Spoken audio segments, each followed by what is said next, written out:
आज के इस लेक्चर में हम डिस्कस करेंगे what is computer, functions of computer, components of computer, characteristics of computer, CPU and memory. So first question is what is computer? Computer is an electronic device. Computer एक electronic machine है जो कि data को accept करती है, process करती है उस डेटा को, देन प्रोड्यूस करती है आउटपुट और फिर उस आउटपुट को स्टोर कर सकती है स्टोरेज डिवाइसेस पे। इसको हम आईपीओएस कहते हैं। ये कंप्यूटर का फंक्शन है। इसमें क्या होता है, it takes input data from input devices के थ्रू वो यूज़र से इनपुट लेती है और उसके बाद उसको प्रोसेस करता है एंड देन आउटपुट की फॉर्म में इंफॉर्मेशन जनरेट कर देता है थ्रू ऑन आउटपुट डिवाइसेस। ठीक है, और देन अगर आपने इसको स्टोर करना हो तो ये स्टोरेज डिवाइसेस पे उसको फ्यूचर यूज़ के लिए स्टोर भी कर लेता है। That is called IPOS. Suppose आप टू नंबर्स ऐड करना चाहते हैं, 6 और 4। आप कंप्यूटर सिस्टम में 6 और 4 टू डिजिट एंटर करेंगे और साथ ही उसको इंस्ट्रक्ट कर देंगे कि इन दोनों डिजिट्स को आपने ऐड करना है, कंप्यूटर ने ऐड करना है। तो वो जो चीज़ 6 और 4 है वो आपका इनपुट है, डेटा है, रॉ फैक्ट्स हैं। ठीक है, और जो आपने एडिशन का उनको कमांड दी है वो जो एडिशन करेगा वो उसकी प्रोसेसिंग में आ जाएगा एंड देन जो वो नंबर जनरेट कर देगा, आउटपुट जनरेट करेगा, दैट इज़ 10। वो आपकी इंफॉर्मेशन है और वो आपकी आउटपुट है। There are two components of computer system, hardware and software. सबसे पहले हार्डवेयर की बात करते हैं। Hardware refers to the physical component of a computer system. Hardware computer के फिजिकल कंपोनेंट्स होते हैं, वो कंपोनेंट्स जिनको हम टच कर सकते हैं, देख सकते हैं। इनमें हमारे पास आ जाते हैं input devices, keyboard, mouse, output monitor, speaker, printers. इसके अलावा स्टोरेज डिवाइसेस, इसके अलावा सीपीयू, मेन मेमोरी। ये सारे जो डिवाइसेस हमें नज़र आ रहे होते हैं ये सारे हमारे कंप्यूटर हार्डवेयर हैं। Software is a set of instruction that tells a computer exactly what to do. Software set of instructions हैं जो कंप्यूटर को बताता है कि क्या करना है और कैसे करना है। हम सॉफ्टवेयर को टच नहीं कर सकते, इसको हम सिर्फ देख सकते हैं और फील कर सकते हैं। ये सिस्टम के लिए बहुत ज़रूरी है, सिस्टम को चलाने के लिए। अगर एक हमारे पास हार्डवेयर अवेलेबल है और उसके अंदर सॉफ्टवेयर इंस्टॉल नहीं है तो वो हमारा हार्डवेयर भी यूज़लेस है, वो किसी काम का नहीं है। एक्चुअली सॉफ्टवेयर जो है वो हार्डवेयर को चलाने के काम आता है। हमारे सॉफ्टवेयर में भी दो कैटेगरीज हैं, सिस्टम सॉफ्टवेयर है, एप्लीकेशन सॉफ्टवेयर है। System software refers to the collection of program and software components that enable a computer or computing devices to function properly. System software specifically system चलाने के लिए बनाया जाता है। इसके बगैर आपका कंप्यूटर या कोई भी चीज़ ऑन नहीं होगी, सिस्टम ही ऑन नहीं होगा। ठीक है, जैसे Windows, Unix, Linux operating system है, ये सिस्टम सॉफ्टवेयर में आते हैं। जबकि सेकंड है हमारे पास application software. The term application software refers to the software that perform specific function for a user. ये स्पेसिफिकली यूज़र की नीड के अकॉर्डिंग डिज़ाइन किया जाता है। अगर यूज़र को उसकी नीड है तो वो उस एप्लीकेशन सॉफ्टवेयर को एक्सेस करेगा, अदरवाइज़ नहीं करेगा। सिस्टम सॉफ्टवेयर के बगैर तो आपका सिस्टम ही नहीं चलेगा ना, वो ऑप्शनल नहीं है।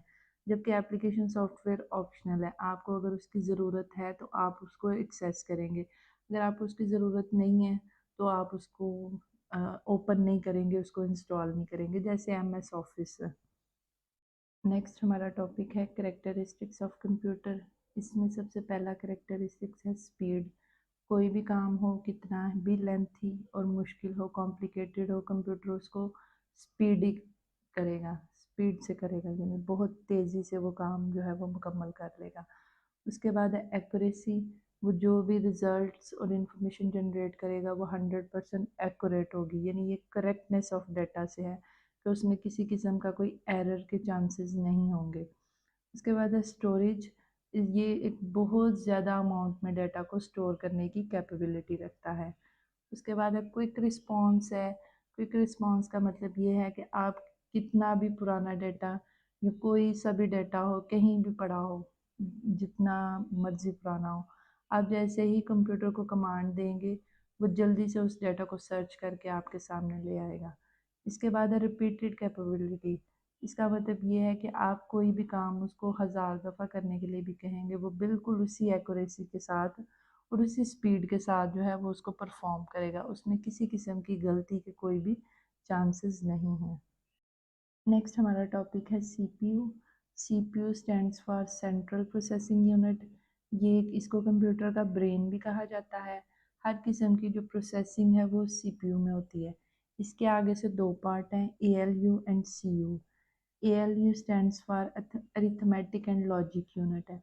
इसमें तमाम मैथमेटिकल ऑपरेशंस जो है वो इस यूनिट में परफॉर्म होते हैं। एडिशन, सब्ट्रैक्शन, डिवीजन, मल्टीप्लिकेशन और कंपैरिजन वगैरह के, कौन बड़ा है कौन छोटा है, ये सारे जो ऑपरेशंस हैं ये ALU में होते हैं, CPU के इस पार्ट में परफॉर्म होते हैं। उसके बाद है हमारे पास कंट्रोल यूनिट है, CU। A control unit with the computer processes that direct operations, यानी ये तमाम किस्म की एक्टिविटीज़ और टास्क को कंट्रोल करता है। इसका नाम से ही ये ज़ाहिर होता है कि ये कंट्रोल करने के काम आता है। ये तमाम हार्डवेयर कंपोनेंट्स को कंट्रोल करता है, उनको इंस्ट्रक्शंस सेंड करता है। नेक्स्ट टॉपिक है आपके पास मेमोरी।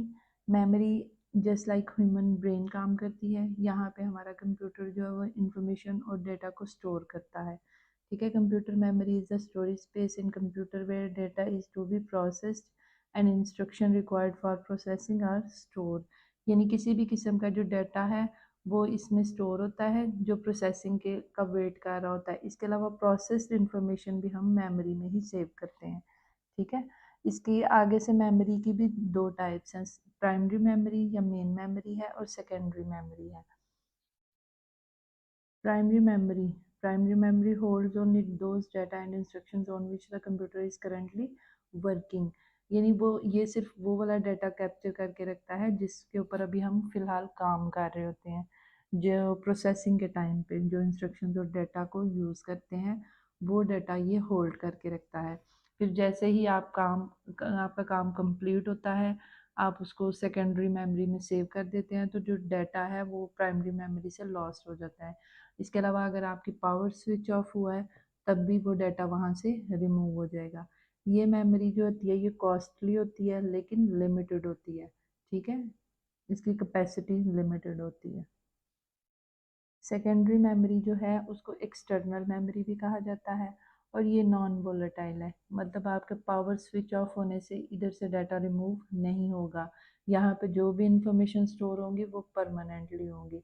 ये जो है वो अ, इसकी कैपेसिटी जो है प्राइमरी मेमोरी से ज़्यादा होती है। यहाँ पे देखें मेमोरी है और मेमोरी के आगे से टाइप्स को डिस्क्राइब किया गया है। प्राइमरी मेमोरी में हमारे पास रैम एंड रोम आ जाता है और सेकेंडरी मेमोरी में हमारे पास आ जाता है hard disk drive. RAM stands for random access memory and ROM stand for read only memory. हम इनके बारे में डिटेल नेक्स्ट लेक्चर में डिस्कस करेंगे।